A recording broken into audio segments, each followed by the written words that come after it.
안녕하세요. 네. 자, 오늘 오후 수업도 있다는 얘기 공지 들으셨죠? 네. 그 학원 측의 사정으로 뭐 다음 주는 뭐 일주일간 공사를 한다는 그러니까요. 그래서 저도 이틀 전에 통보를 받았어요. 그래서 오늘 오후 수업이 좀 부담스러운데 그래도 어쨌든 오늘 심화 강의 정말 어려운 부분만 체크해서 어제 진도를 마칠 거예요. 오후까지 해서 그런 다음에 다음번 만날 때는 요약 정리집을 가지고 다시 한번 정리를 들어갈 거예요. 스케줄에 맞춰서 하자고요. 자, 오늘도 학교 염원을 담아서 좀 힘들지만 한 발짝 더 뛰면 집중하는 거죠.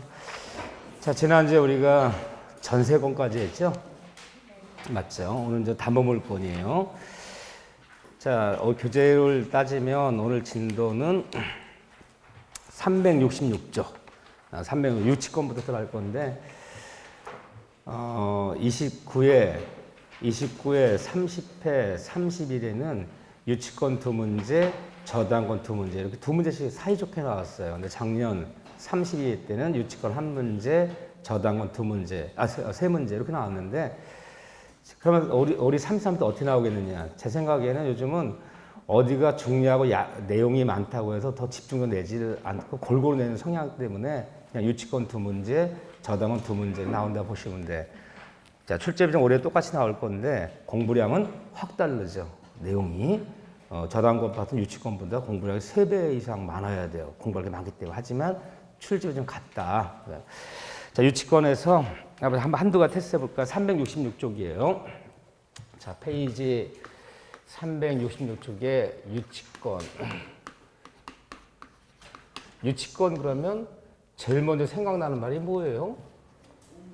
그래요. 그런 말만 생각나요. 운물물이 없다. 운물물이 없다.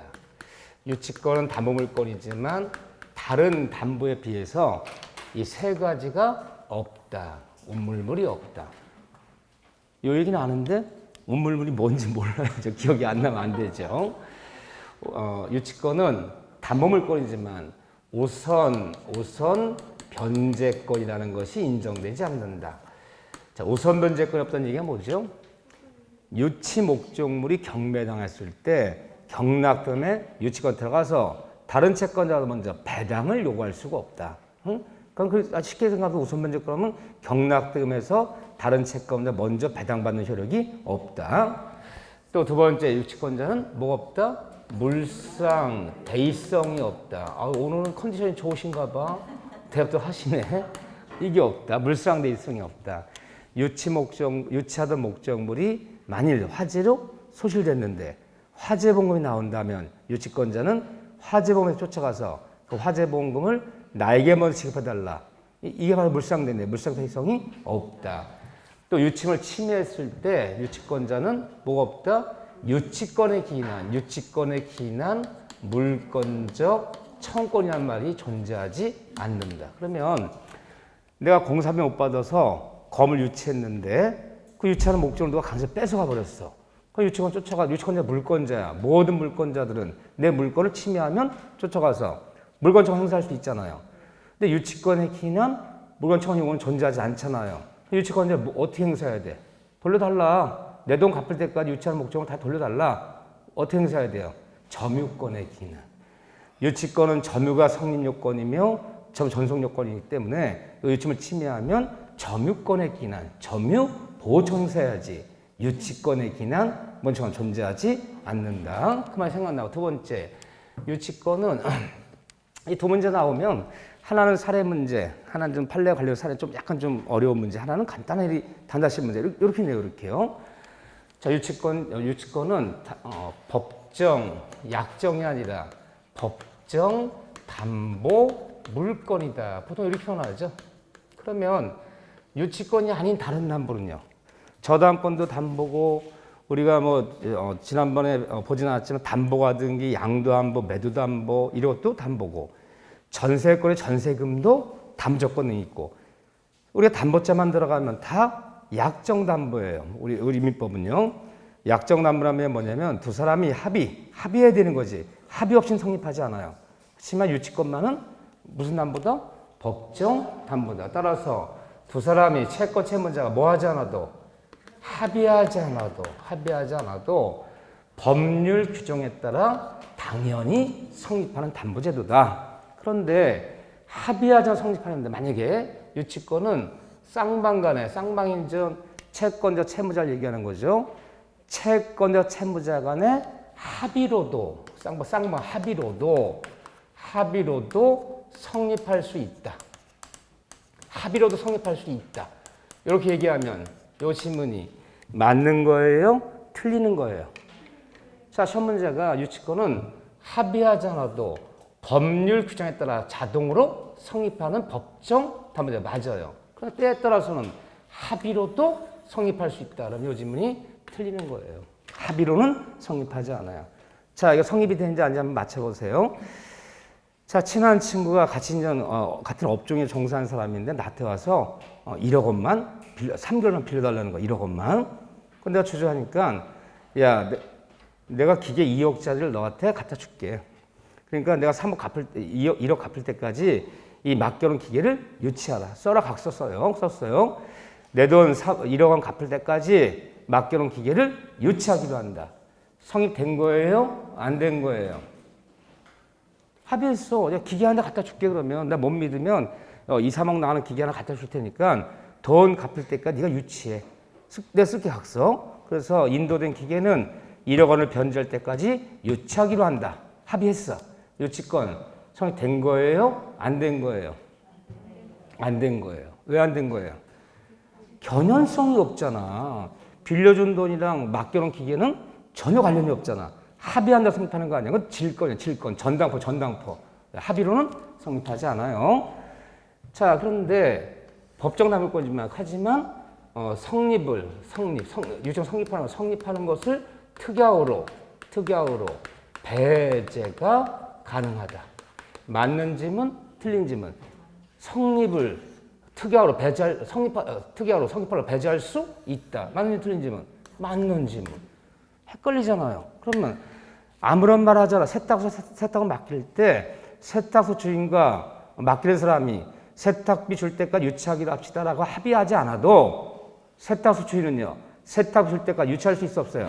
있어요. 합의는 성립해. 그런데 맡기면서 세탁비는 외상으로 하기로 합시다. 세탁비는 이 다음에 한 달 뒤에 주기로 합시다. 예, 그러기로 합시다. 난 특약이 있었다면 세탁비 안 준다고 유치하면 되겠어요? 안 되겠어요? 안 되잖아요. 헷갈리지만 잘 생각하셔야 돼요.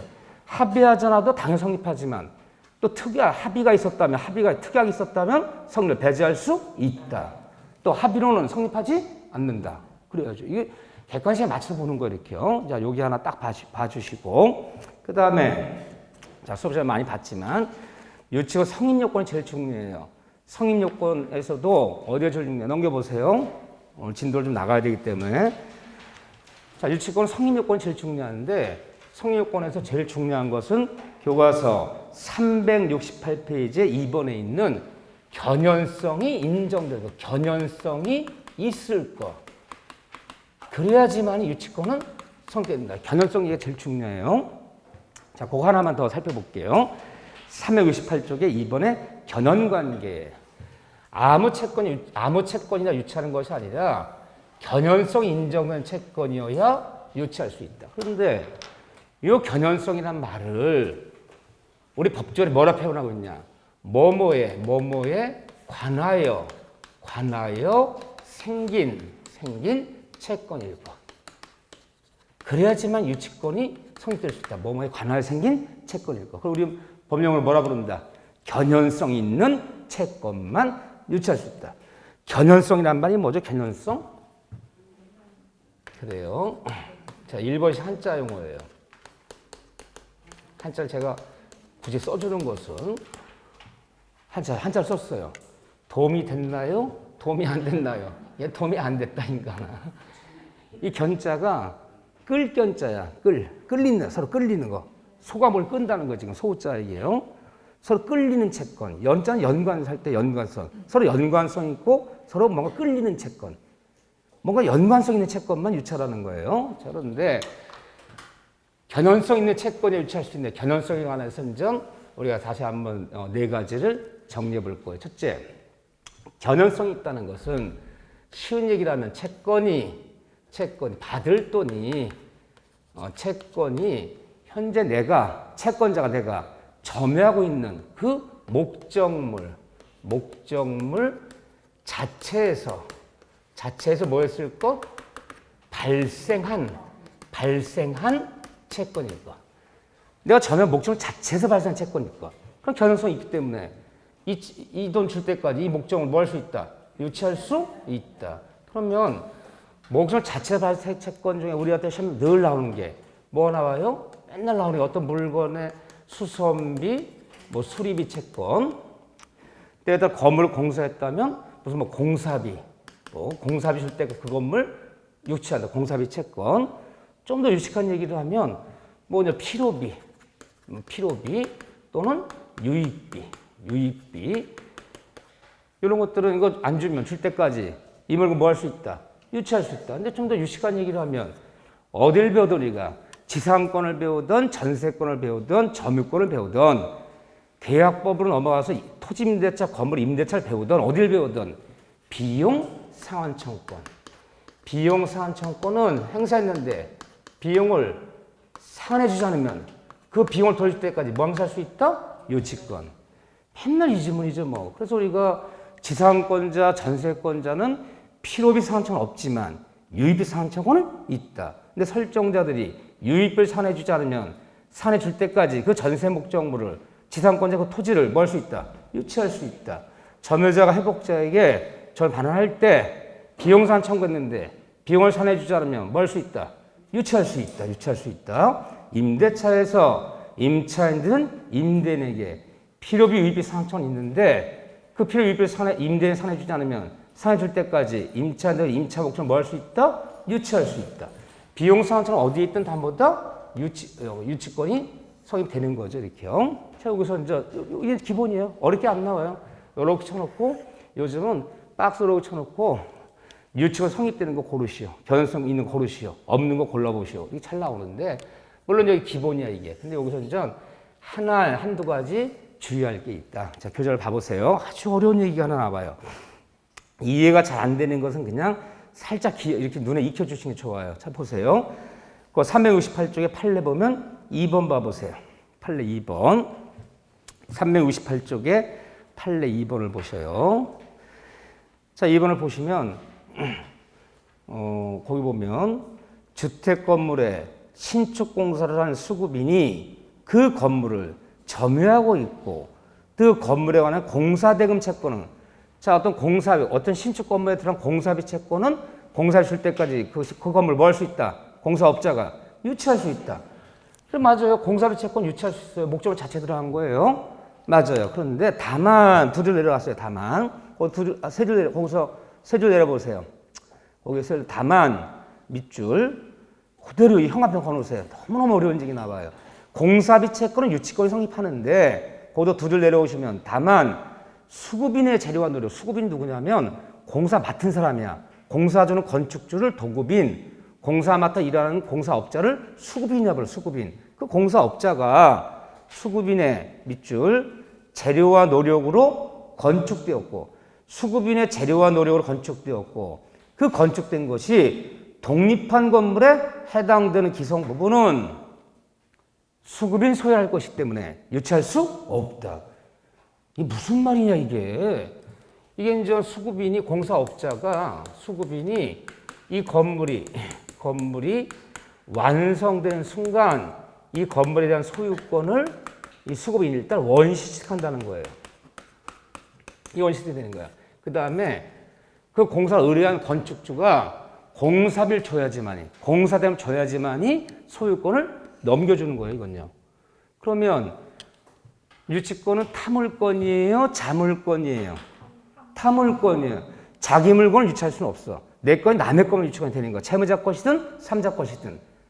그런데 수급인이 자기 재료 노력으로 자기가 건축해였고 건축된 부분이 얘가 나한테 건축 의뢰한 기성 부분과 독립성을 구비한다면 그럼 우리가 보통 보면 뭐 내부 인테리어 공사를 맡아서 내가 공사하다 네 모델링을 맡았어요. 근데 네 모델링 공사한 것이 내부 인테리어 공사한 것이 그 건물주로부터 독립한 건물이 아니잖아요.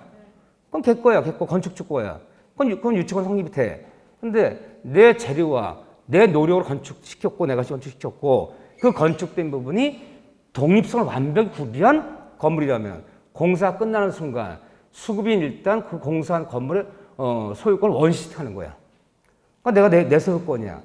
내가 내 소유권을 공사비한테 유치할 수는 없잖아요. 공사비를 줘야지만 소유권 넘겨주는 거야.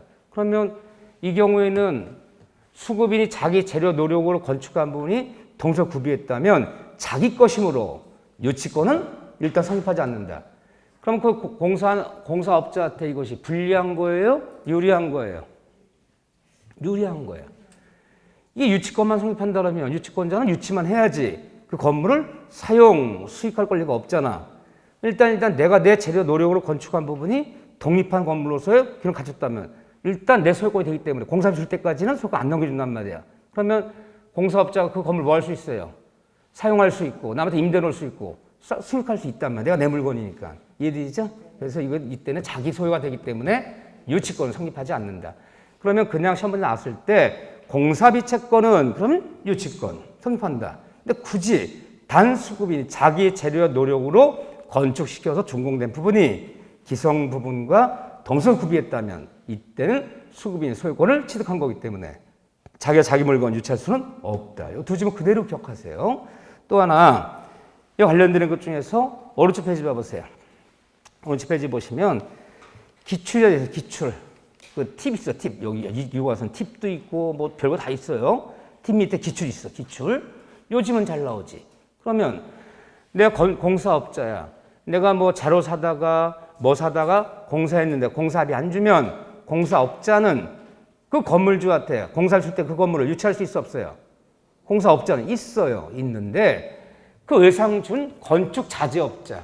건축자재업자예요. 건축 도매상이라서 그래요, 내가. 자, 한번 예를 들어 볼게요. 이 집이 이렇게 있는데 갑거야. 근데 어디 임차이냐. 임대계약 맺고 쓰고 있는데 장마철에 비가 줄줄 새요. 그러니까 수선 수리 의무는 누가 지는 거죠? 임대인이 지는 거지. 임대인 씨, 집주인 씨 빗물이 뚝뚝 떨어집니다. 빨리 지붕 고쳐주세요. 방수 처리해 주세요. 돈이 없대. 알고 있는데 돈이 없대. 그래서 임차인이 급한 임차인 일단 누가 해야 돼? 내가 해야지 어떡합니까? 일단 급하잖아. 장롱 다 버리고 세간세 다 버리게 생겼어요 지금요. 그러니까 임차인이 이걸 자재업자 병한테 가서 뭐 시멘트라든가 목재라든가 이런 것을 외상으로 저기 내가 집주인한테 받아줄 테니까 일단 외상 달라. 이런 건축 자재업자를 한 뭐 500만 원어치를 갖다가 공사를 다 했어 이렇게요. 그런데 집주인이 이 필요비를 줍니까 안 줍니까? 안 줘요. 그렇다면 임차인은 임대계약이 끝났을 때 이거 안 주면 뭐 할 수 있어 얘가? 유치할 수 있잖아 유치. 근데 얘가 유치를 안 해. 그러니까 얘가 쫓아가서 얘 외상을 못 받았잖아. 내가 이 건물 유치하겠다. 얘는 된다는 거야 안 된다는 거예요? 안 되면 안 된 이유가 뭐예요? 공사한 자신은 돼, 자신은. 근데 그런 건축자재 외상조 이 도매 자재상이 와서 이 자재 갖다가 이 건물 공사했다고 해서 이 건물 유치할 수는 없어요. 왜? 얘랑은 아무 법적 관계가 없잖아. 이렇게 법적 관계가 있고 이렇게 있는 거잖아. 그러니까 얘랑은 직접 법적 관계가 없잖아요. 채권 채무가 이렇게 성립하는 게 아니잖아 지금. 이렇게 채권 채무가 성립하고 이렇게 성립하는 거잖아. 그렇기 때문에 얘가 유치할 수는 없다. 누구만 유치할 수 있어? 공사한 그 자신만 유치할 수 있는 거지. 그 공사 외상 때문에 준 자재업자가 그 건물을 지네 자재 갖다 공사했다고 유치할 수는 없다. 이 질문이죠? 오케이. 잘했어요. 두 번째. 뭐 대부분 내가 했지만 그래도 잘하셨어. 그래도 듣기만 하는 거야. 제가 하는 얘기는 다 여러분들 즐겁게 해드리려고 하는 개그의 개그. 근데 좀 썰렁했어. 좀. 자, 두 번째는 견연성 있다는 것은 쌍방에, 이것도 잘 보셔야 돼. 쌍방의 반환청권이. 그럼 쌍방이라 했으니까 뭐 예를 들어볼게요. 갑과을 두 사람 있다 칩시다. 두 사람이 얘도 얘한테 반환청권이 있고 얘도 얘한테 반환청권, 서로 반환청권이 있어. 쌍방의 반환청권이 동일한 관계, 동일한 관계라고 부르죠. 이 동일한 관계에서 발생했다면 서로 유치권 행사할 수 있다는 거예요. 너 내 물건 반할 때까지 네 물건 유치한다. 을도요. 너 내 물건 돌려가 네 물건 유치한다. 쌍방의 반환청권이 동일한 관계 발생했다면 서로 유치권을 주장할 수 있다는 거예요. 이 물건이라면. 근데 동일한 관계가 뭐냐? 이 동일한 관계는 이것이 법률 관계에서 발생했던 이 동일한 관계가 아니면 사실관계에서 발생했든 아니면 이것이 불법 행위로 발생했든 어쨌든 동일한 관계에서 발생한 쌍방의 반환청권은 이 발생 원인은 이제 말 편할 때 이렇게 하는 거예요.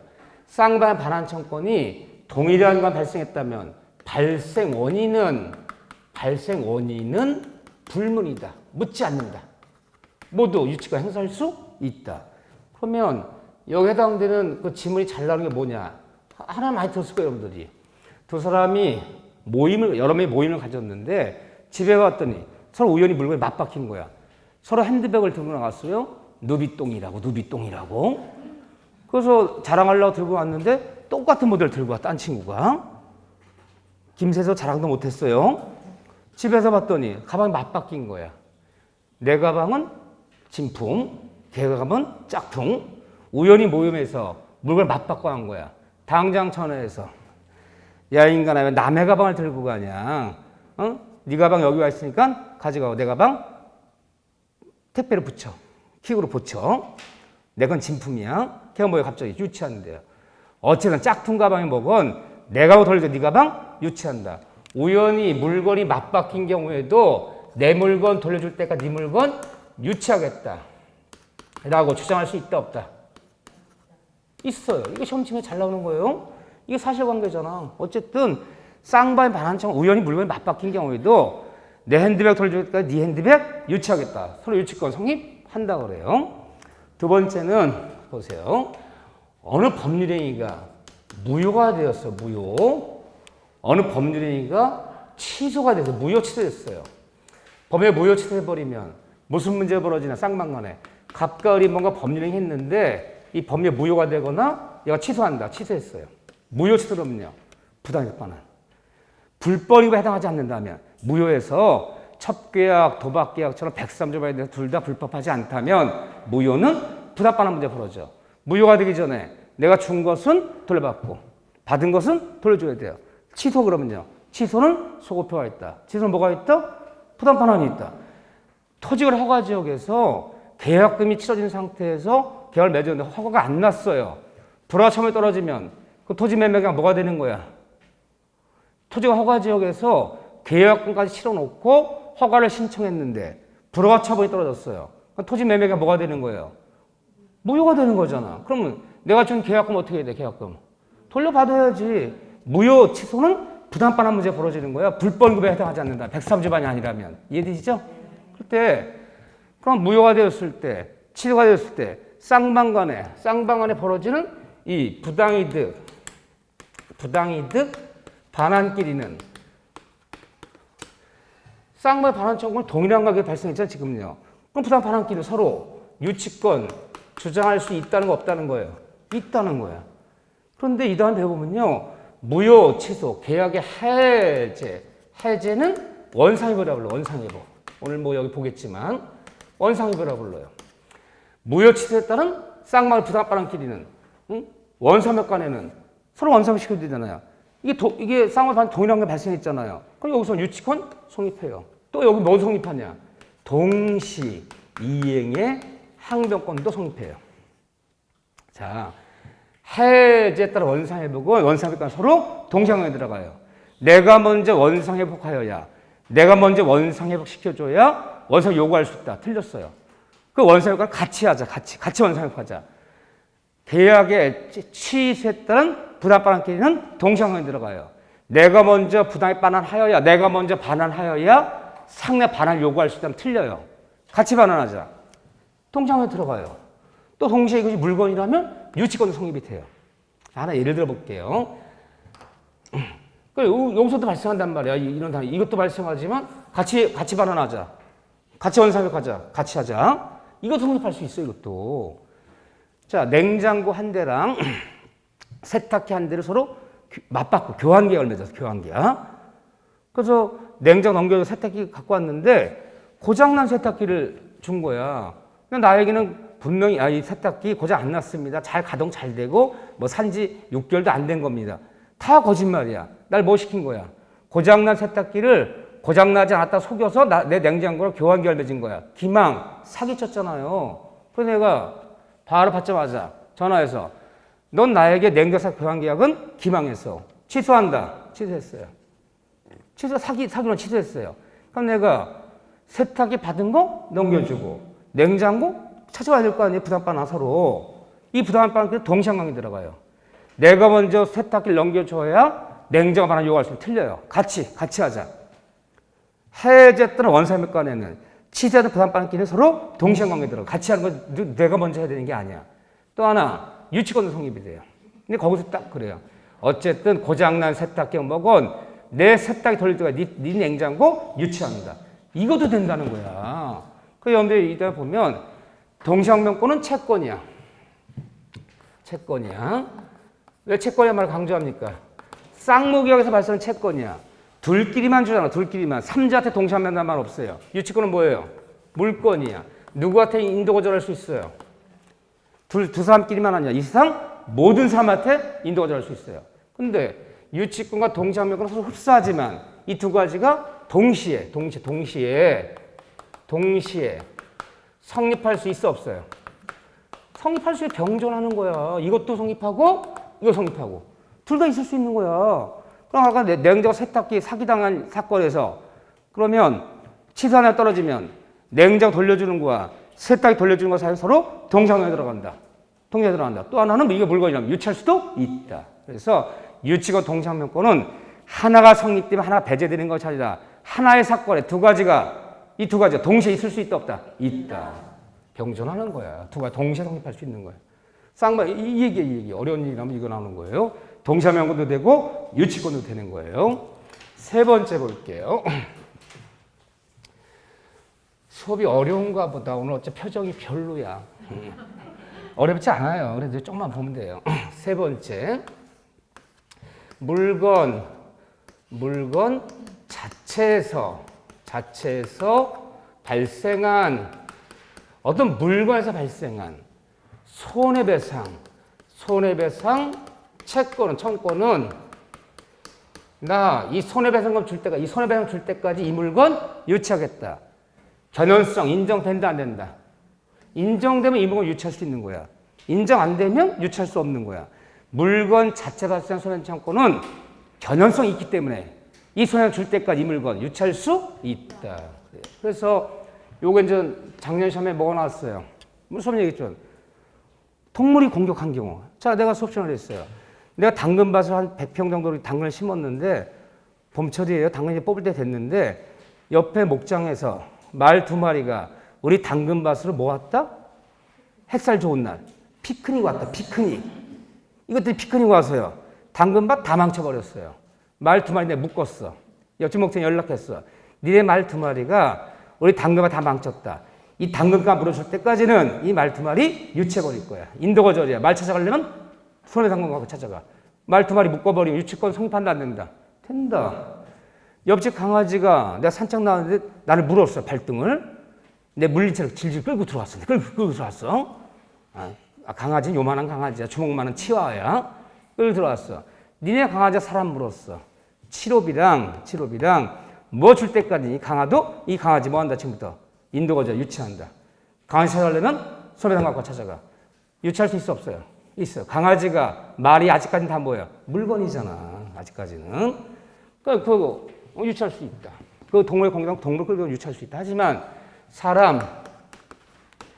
사람에게서 발생한 사람에게서 발생한 손해청권은 견연성 인정된다, 인정 안 된다? 말이 안 되잖아. 사람 유치할 수는 없잖아요. 또 사람 유치하는 사람도 있어요. 옆집 아이가 우리 아이 때렸어. 뺨에 상처 났어. 때리네 내 끌고 들어왔어. 내 우리 집 끌고 들어왔어. 전화했어요. 니네 아이가 우리 아이 때렸는데 뺨에 상처 났다. 이 치료비랑 성형수술비 줄 때까지는 니네 아이 인도 거절에 유치한다. 집으로 유치한다. 애 찾아라. 동하고 찾아가. 사람 유치할 수 없잖아요. 그 정도 상식은 나도 있어. 그 정도 상식은. 걔가 자전거를 타고 있어. 자전거 내려. 자전거 끌고 들어왔어 내가. 이 치료비 줄 때까지는 이 자전거 유치할 거야. 인도 거절이야. 지금부터 유치할 거야. 자전거 끌고 들어오면 유치가 되는 거예요? 안 되는 거예요? 안 돼. 왜 안 되는 거예요? 자전거랑 우리 아이 때린 거랑은 연관성이 없잖아요. 사람을 끌고라도 안 되고, 걔 물건을 갖고 들어도 안 되고. 어쨌든 성립이 안 되잖아, 이거는. 그렇죠? 견성 인정은 성립하지 않는다. 자, 네 번째. 채권과, 자, 요거 잘 나오지, 이거. 우리 교재 체크. 369쪽에 동그라미 2번에 있네요. 채권과 목적물의 점유와의 견연관계. 요거 별표 2개 쳐놓으세요. 동그라미 2번에 채권, 받을 돈과 내가 받을 채권과 내가 점유하는 이 점유하는 목적물 사이에는 내 받을 돈과 전 목적물 사이에는 견연성을 요한다, 요하지 않는다. 그들의 표현들을 보려고 그래. 시험장 가면 그들이 묻는 방식을 봐야 돼. 채권과 전 목적물 사이에는 견연성을 요한다, 있어야 한다. 이거 없으면 유치권 성립하지. 요한다. 내 받을 돈과 내 점유의 목적 사이에는 견연성이 있어야 돼요. 없으면 유치권 성립 안 돼요. 요한다. 하지만 나는 이렇게 어렵게 말하고 싶지 않은데 내가 말하는 게 중요한 게 아니야. 시험장한테 그들이 쓰는 용어가 중요한 거야. 영어 시험 보러 가면 뭐로 물어요? 영어로 묻지 한글로 안 물어. 이 영어로 물으면 애들이 말 뜻을 몰라서 뭘 문지 몰라서 못 풀면 어떡하지? 한글로 물어. 다음 중 아침 인사에 해당되는 고르시오. 그렇게 안 물어. 영어로 물어. 영어로. 민법 시험 보러 가면요. 그들이 쓰는 민법 용어로 묻지. 우리가 일상 쓰는 쉬운 용어로 안 물어. 근데 그들은 항상 이렇게 표현해. 채권과 전 목적물 사이에는 견연성을 요한다. 있어야 한다. 하지만 채권과 점유와의 견연성은 요한다, 요하지 않는다. 요한다, 요하지 않는다. 근데 이제 이렇게 해야지 맞는 질문인데 참 시험장의 심리는 참 별나요. 늘 이렇게 대충 알고 있었어. 근데 막상 시험장 가면요. 요한다, 요하지 않는다. 갑자기 머리가 헷갈리네, 이게. 사람이 극도로 긴장하면 내가 일상 쓰는 용어가 아니고 내 머릿속에서 잘 이해가 안 된 문장은 시험장 가면 갑자기 이제 헷갈리기 시작하는 거야. 평소에 대충 봤는데 이렇게. 우리가 잘 쓰는 용어가 아니어서 그래. 요한다, 요하지 않는다 편해요. 요하지 않기 때문에 채권의 발생과 받을 돈, 채권의 발생과 받을 돈의 발생과 점유의 선후는 관계 있다, 관계 없다. 따라서 받을 돈, 채권이 1년 전에 발생했고 받을 돈이 그 물건을 1년 후에 나중에 점유했더라도 유치권 된다, 안 된다? 된다. 기억나시나요? 내 뭘 예를 들었나요? 카센터 예를 들었어. 카센터. 자, 단골 손님이야. 나 카센터 주인이야. 응? 아이고, 이거 타이어 갈아야 됩니다. 이거 빵꾸 떼어 될 일이 아닙니다. 응? 타이어 갈 돈이 없대. 일단 위험하니까 갈아드릴 테니까 나중에 주세요. 30만 원이야? 타이어 갈아줬는데 그때부터는 와요? 안 와요? 그 앞으로 다녀요? 안 다녀요? 이분들이 그런가 봐. 어떻게 잘하는지 몰라. 사람 만나야지 30만 원을 받든지 말든지 하지. 근데 카센터 타이어 값을요. 그 30만 원 발생, 그 자동차에 타이어 갈아줬단 말이야. 한 1년쯤 지났는데 그 집 아주머니께서 그 자동차를 1년 만에 엔진을 갈아주세요. 다시 갖고 온 거야. 갖고 오자마자 나 1년 전에 이 타이어 교체비 못 받는 30만 원 줄 때까지 이 자동차 지금부터 유치합니다. 된다는 거야, 안 된다는 거야? 된다는 거야. 그 자동차 자체에서 발생한 채권, 목적물과 연관성이 있잖아. 다른 자동차는 안 돼. 그 아주머니가 자전거를 끌고 왔다, 오토바이 끌고 왔다. 그럼 유치하면 안 되지. 그러면 그 자동차 자체가 발생했다면 채권 1년 전에 발생했고 1년 후에 그 자동차 다시 점유하더라도 유치가 성립된다, 안 된다? 된다. 선우는 관계없다. 그런데 잘 속이는 문장이 뭐예요? 유치가 성립하려면 점유 중에 또는 점유와 동시에 발생한 채권이어야. 그럼 이미 맞아, 틀려요? 틀렸어요. 그게 유치가 성립하는 거 아니야. 점유 전에 발생한 채권도 여기 성립하는 거지. 점유와 동시에 발생한 채권이어야. 점유 중에 발생 채권이 유치한다 면 틀린 질문이 되는 거잖아. 그렇죠? 주의할 것들. 오케이. 여기만 잘 봐주시고. 자, 그런 다음에 오른쪽 페이지 보시면 369쪽에 핵심 보세요. 유치권이 인정되지 않는 경우. 이 별표 2개 칠하세요, 제가. 의외로 이거 잘 나와요. 유치권 인정 안 되는 거, 하늘색으로 돼 있는 거. 다음 같은 거 유치권이 아니래. 그러면서 5문장이 나와 있어요. 뭐 임차 보증금, 권리금, 매매대금 채권, 임대인의 의무변 손해배상금, 임대차에서 지상물, 부도매청권. 다 어디서 발생하는 문제야, 지금? 다 임대차에서 발생하는 문제야, 임대차에서. 이것들은 다 뭐다? 유치권이 아니라 뭐다? 가로 열고 동시 이행의 항변권이지. 이건 유치권이 아니에요. 여보 적어놔야죠. 그러니까 임차인들이 임대계약이 다 끝났는데 임차를 반환하지 않는 여러 가지 경우가 있어요. 임차를 안 돌려줘. 세입자가 집을 이사를 안 나가. 상가 임대 계약이 끝났는데 상가 임차는 상가를 안 돌려줘. 점유하면서. 대부분 다 뭐야? 내가 정당 권리금 수수할 때까지, 임차원을 빼줄 때까지, 임대인 씨가 부속물에서 매수해 줄 때까지 나 토지 건물 인도를 거절하겠다. 다 뭐 행사하는 거죠? 동시항변권 행사하는 거. 유치권이 아니에요. 그러니까 임대차에서 임차인이 주택임대차건 상가임대차건 일반 건물 창고건 토지임대차건 모든 임대차에서 임차인이 임대인에게 유치권 행사하는 거는 하나밖에 없어. 뭐만 유치권이야? 비용 상환청권만은 뭐다? 유치권이야. 그럼 이게 유치권이 될 것이냐? 안 돌려줘. 토지 건물을 안 돌려주는데 이게 유치권이 될 것이냐? 동시항변이 될 것이냐는 중요한 거다, 안 중요한 거다? 중요한 거야. 동시항변권은 누구한테만 주장하는 거야? 채권이니까 임대인에게만 동시항변을 하는 거지. 경락자한테 동시항변 주장한다? 신소자한테 동시항변 한다는 말은 없잖아. 그건 채권이니까. 유치권은요? 이 세상 모든 사람한테 주장할 수 있잖아. 근데 여기 나열된 것들은 동시항변권에 불과한 것들이지 유치권이 아니기 때문에 누구한테는 주장이 안 된다 이거는. 경락자한테는 신소자한테는 주장할 수가 없는 것들이야 이거는. 동시항 채권이야.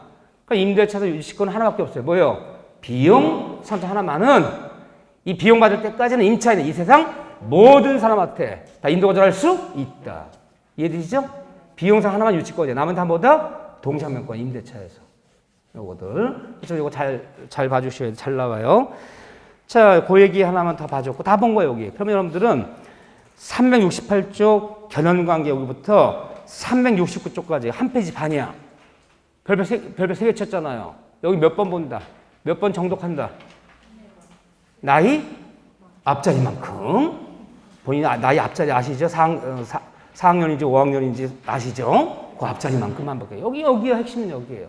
자, 넘겨보세요.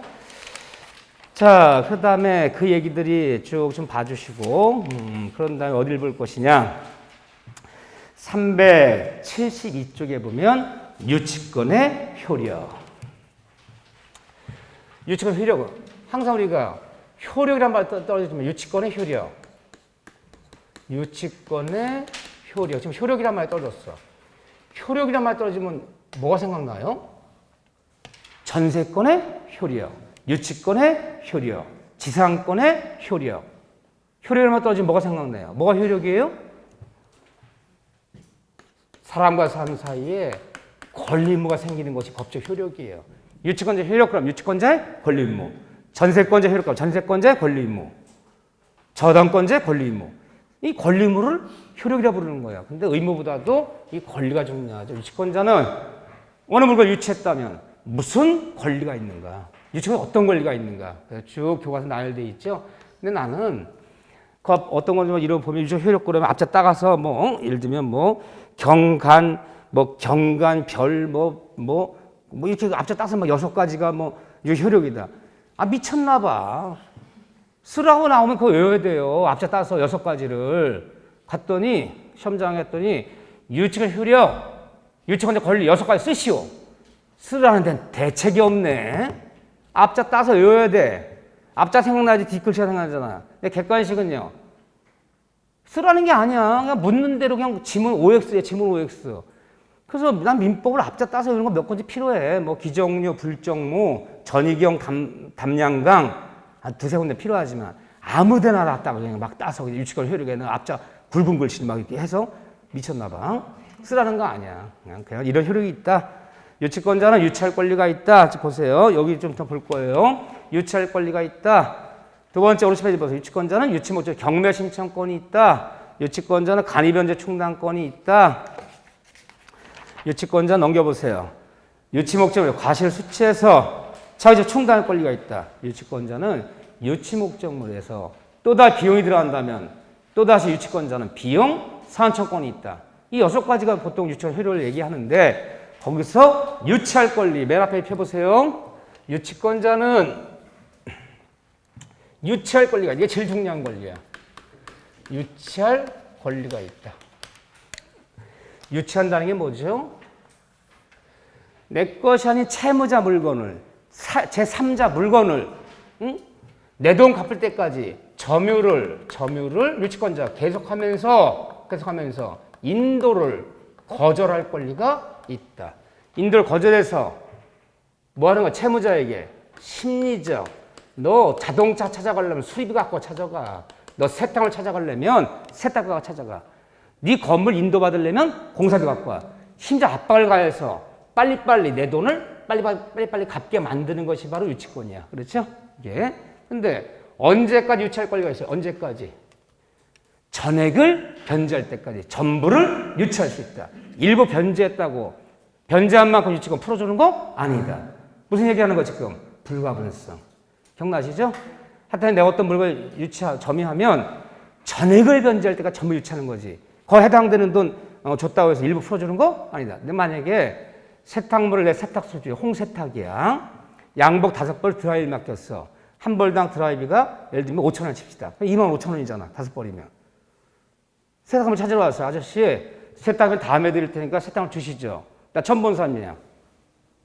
이거 그냥 주면 돈도 못 받고 손님도 안 와. 다시는 안 와. 저 지금부터 유치합니다. 25,000원 줄 때까지는 세탁 인도를 거절합니다. 거절했어. 그러더니 가더니 5,000원 갖고 왔어요. 한 벌은 달래. 그 곤생양목 내놓으래. 줘요? 안 줘요? 왜 안 줘요? 한 벌당 5,000원이라며. 이 불가분성. 전액을 변제할 때까지 전부 유치하는 거지. 그 해당되는 금액 5,000원 준다고 양복 한 벌 내주는 거? 아니다. 그런 식으로 내주다가는 양복 5벌값 들어받으면 1년도 걸리고 2년도 걸려. 그렇죠? 전액을 변제할 때가 전부 유치할 수 있다. 있는데 부동산 유치권 이거 잘 봐보세요. 지금부터 이 부동산 유치권자는 부동산 유치했어. 공사비 안 유치했어요. 유치권자는 첫째 부동산 유치권자는 이 부동산의 경락자에게도 이 공사비 받을 때까지 경락자에게도 인도를 거절할 권리가 있다 없다? 있다. 물권이니까 이상 모든 사람한테 인도 거절할 수 있어요. 부동산 유치권자는 그 부동산 경락자한테도 인도를 거절할 수 있다. 맞는 지문. 두 번째. 그런데 경락자는 유치권자에게 얘가 아마 공사하다가 망했나 봐. 공사비 안 주고 유치했어. 그러니까 유치하던 건물이 경매 들어왔어. 유치권자 자신이 경매 신청했든 또는 저당권자 경매 신청했든 누가 신청했든 경매 들어왔어. 경락이 됐어. 그럼 경락이는 유치권자에게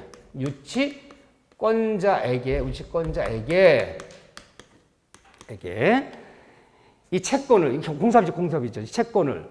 이 채권을 변제할 책임이 있다.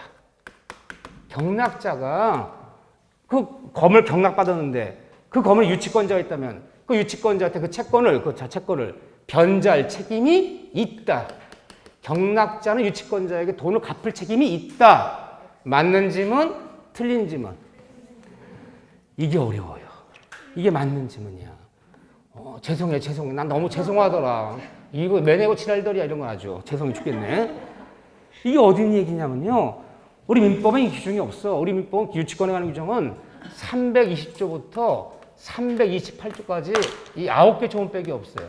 이 9개 조문에는 이런 조문이 없어. 그런데 경락자 유치권자에 채권을 변제할 책임이 있다. 이게 강제집행법이란 법에 이 규정돼 있어. 책임 있는 거야. 유치권자는 경매당한 사람 채무를 승계할 책임이 있어. 우리가 경매 물건은 권리 분석하죠. 경매는 매매, 특수한 매매일 뿐이야. 그러면 경매 당한 사람의 하자가 승계되는 거잖아. 경매는 원시득이 아니잖아.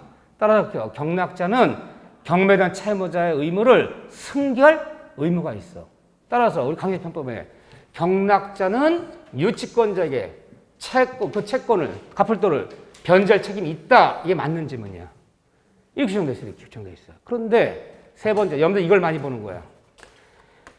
변제할 책임이 있는데 그렇다고 해서 단 경락자에게 공사업자 유치권자 쫓아가서 채무 변제를 나 공사비 못 받은 게 3억 있걸랑 경락자 씨 공사 3억을 지급해달라. 채무자가 아닌 경락자에게 유치권자 경락자에게 채무 변제를 요구할 권리는 있다 없다. 근데 무슨 책임이 있다는 거야? 대의변제. 스스로 알아서 대의변제할 책임은 있어. 그렇다고 해서 안 준다고 해서 다만 유치권자가 경락자에게 채무변제 요구할 권리는 없다. 이 지문도 맞고 이 지문도 맞는 거야. 보통 여러분들 이걸 많이 봐. 얼마나 헷갈려 이렇게 나오면. 죄송해요. 다시 미술 봐드릴게. 오늘 표정이 안 좋아. 계속 좋아요. 판례 봐보세요. 거기서 판례. 자, 밑줄 부동산 경락이는 밑줄 유치권자에게 그 판례 있잖아. 바로 저기 372쪽. 거 보면 경락이는 유치권자에게 그 유치권을 담보한 채권을 변제할 책임이 있다라고 규정하고 있다. 맞는 지문이에요. 경락이는 유치권자에게 그 채권을 변제할 책임이 있다. 이 변제하는 걸 대의변제라고 그러는 거야. 맞아, 이 지문. 근데 뭐라고 하면 막 나와. 막 나오더니 맨 마지막에. 그렇지만 그 피담보 채권의 맨 마지막에 밑줄. 하지만 유치권자 피담보 채권 변제를 청구할 수는 없다. 채무자 아닌 자에게. 그러니까 변제를 청구. 이 지문도 맞고 이 지문도 맞는 거야. 얼마나 헷갈립니까? 어쨌든 강제집행법에 보면 경락자는 유치권자에게 채권을 변제할 책임이 있다. 다만 변제하지 않는다고 해서 채무자가 아닌 경락자에게 유치권자가 채무 변제를 변제를 요구할 권리는 없다. 이 지문 다 맞는 거야. 죄송해요. 잘 봐주셔야 돼. 이런 데를 조금씩 여러분들 들어가야죠.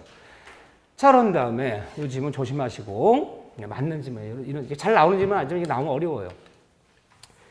경매기를 해야죠. 경매기를.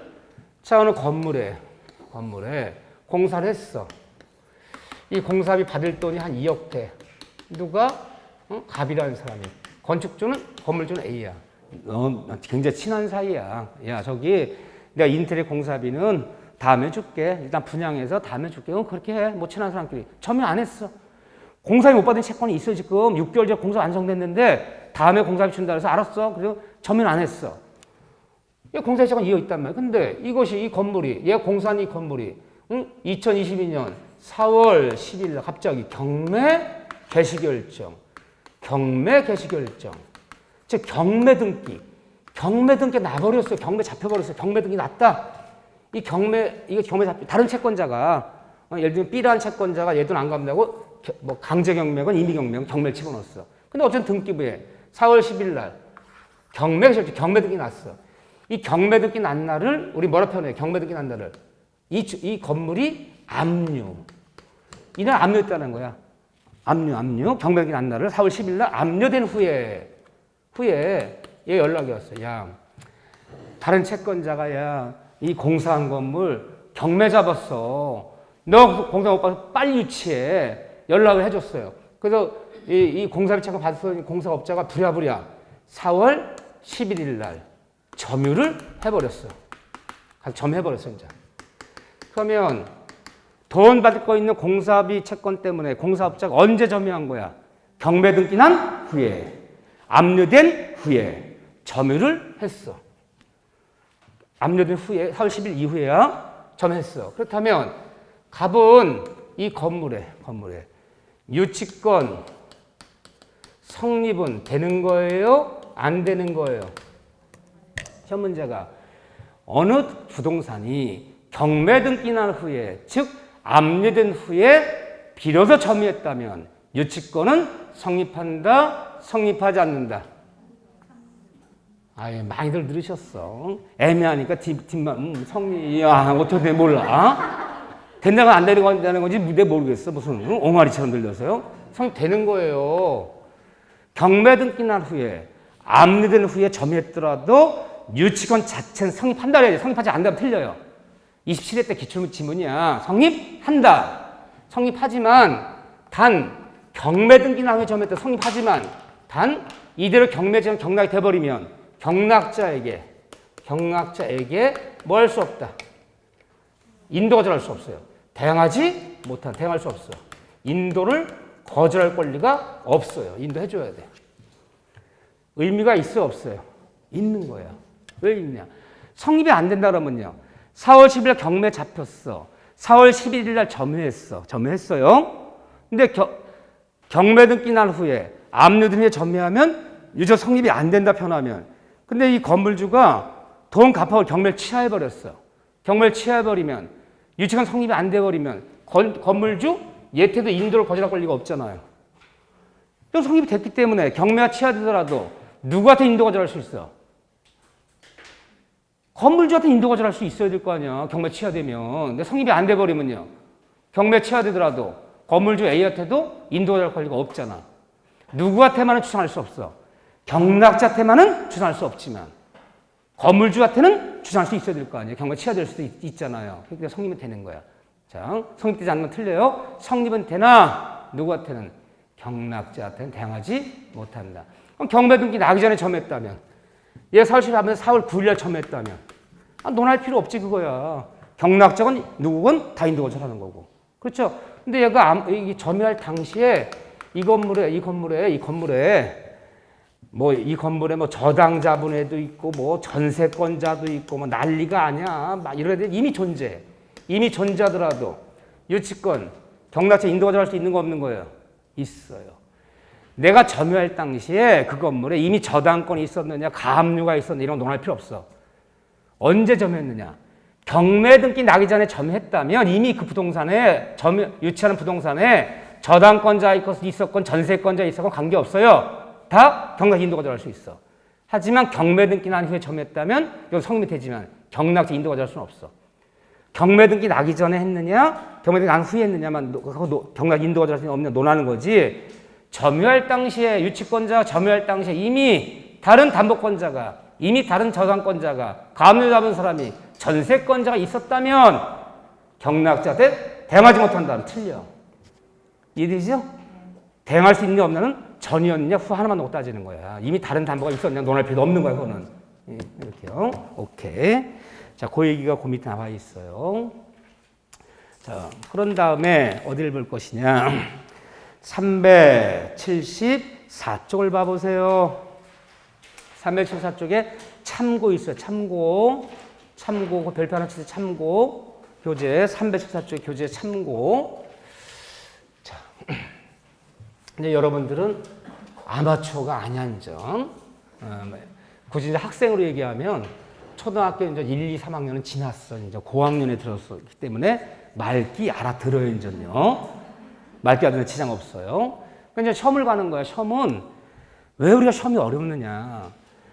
내가 알아. 아는데 그들이 묻는 방식에 따라 적응을 해줘야 돼. 게임이야, 게임. 시험은 게임이야, 게임의 법칙이야. 내 국어를 이해하면 안 돼. 내 국어학적 지식을 볼 때니 문장이 좀 이상하네? 당신 국어 묻는 거 아니야. 그들은 국어학자가 아니야. 그들은 늘 쓰는 방식대로 쓴단 말이야.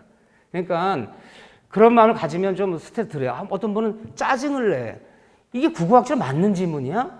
제가 그 전에 했죠. 제가 젊을 때, 한 20년 넘었어요. 20년 전에 이 국어 선생님이 야간반에 나오셔서 국어 선생님이 정년퇴직 1년 남겨놓으시고 중개사 하시는 딱 일단 나오신 거예요. 야간에 나오시는 거예요. 이번 석 달 만에 포기했어요. 다음 중 맞는 것은 맞는 문장이 하나도 없대. 자기가 보면 주어가 없어요. 여기는 어순이 틀렸어. 아니 이거 국어학적으로 보는 거 아닙니다. 그들은 법률학적 국어학자인데 국어학적으로 국문학적으로 맞느냐 틀리냐 문장을 묻는 게 아니라 아무리 그렇게 생각을 해도 다음 중 틀린 것은 이것도 틀렸어. 이것도 막 세 개가 보이는데 너무 혼란스럽다는 거야 이게. 못 하겠다는 거야 도저히. 내가 그 속으로 참 고지가 미련한 분이라는 거야. 우리 고향에서는 고수업 칠 때 쌍피는 딱 두 개야. 응? 똥쌍피, 세 개구나. 국진, 식구짜리. 이 세 개야. 근데 경상도 갔더니 저기 7있잖아. 7살이 그 19짜리. 그것도 쌍피래. 그럼 그렇게 적어서 얼른 치는 거야. 우리 고에서는 치는 쌍피가 아닌데. 그 생각만 하고 있어. 절대 그거 안 먹어와. 절대 안 먹어와. 어? 이게 미련한 거야. 게임에 룰이 있으면 룰에 맞춰서 얼른 그냥 하는 거야. 이건 단기 완성이지 우리 학문이 아니야. 이거는 요령시, 수단시 하는 공부야. 운전면허 하고 갔더니 왜 자꾸 이것들이 핸들을 반바퀴 틀으라는 거야. 이거 뭐 주차하고 막 그런 거 있잖아요. 그 논리가 이해가 잘 안 되지만 자꾸 물었어. 왜 이게 반바퀴를 틀면 요리 들어가는 거예요? 3분의 바퀴 틀면 왜 안 되는 거예요? 짜증부려 걔들. 시킨 대로 하세요. 시킨 대로. 이게 게임의 법칙이야. 이 객관 시험이라는 것은 그래서 요령도 필요하고 때에 따라서는 뭐도 필요한 거야. 이게. 그렇기 때문에 그들의 국어를 이해하려고 노력하지 마시고 지금 잠깐 익혀주셔야 돼요. 이렇게요. 자, 그들이 어떻게 묻나 보세요. 유치권자는 요 말을 써주면 얼마나 좋아. 안 써줘요, 보통. 유치권자는 법적인 우선 변제권이 인정된다, 인정되지 않는다. 우선 변제권 있어, 없어요? 없어요. 없다. 아까 운물물이 없다며. 우선 변제 인정되면 틀려. 인정되지 않아요. 없어요. 이 말 안 써도 맞아. 안 써. 우선 변제권이 인정되면 틀려. 우선 변제 없어. 경락 때문에 들어가서 다른 채권자보다 먼저 배당받을 권리 없어. 우선 변제 인정되지 않는다. 인정되면 틀려. 그렇지만 사실상 우선 변제 받는 효력은 인정된다. 이 말 써줘야 돼. 근데 안 써줘도 좋아. 사실상 우선 변제 받는 효력은 있다. 말 틀려요. 맞아요. 법적인 우선 변제권 없어. 경락 때 배당은 못 들어가. 하지만 사실상 다른 채권자보다 먼저 내 돈을 받는 효과는 있어, 없어요? 있어요. 이리 편해. 이건 맞는 질문이야. 자, 유치권자는 법적이라는 말 뺄게 내가. 법적이라는 말이 들어가는 게 좋아. 유치권자는 비록 우선 변제권은 인정되지 않으나 법적으로. 하지만 사실상 다른 채권자보다 먼저 내 돈 받는 효과는 누린다, 못 누린다? 누린다. 뭐가 있기 때문에. 첫째, 유치권자는 부동산 유치권자는 동산도 마찬가지예요. 유치권자는 경락자에게도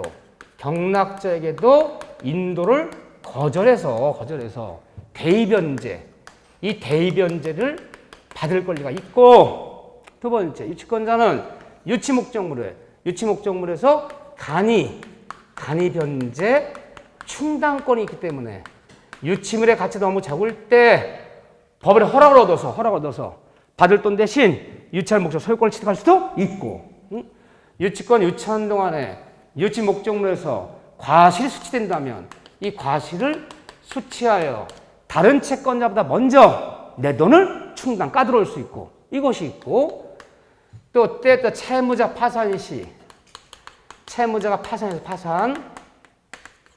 파산 시 유치권자한테는 별제권, 이 별제권이 인정되기 때문에 유치권자 먼저 돈 받을 수 있다, 없다? 있다.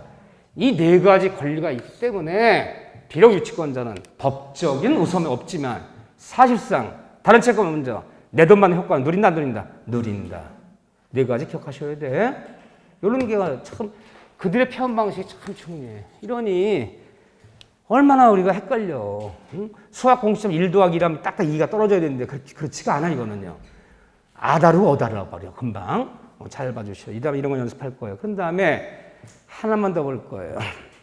375쪽에 2번에 사용, 대여, 담보 제공, 금지 의무. 그거 하나 체크하세요. 거기 하나.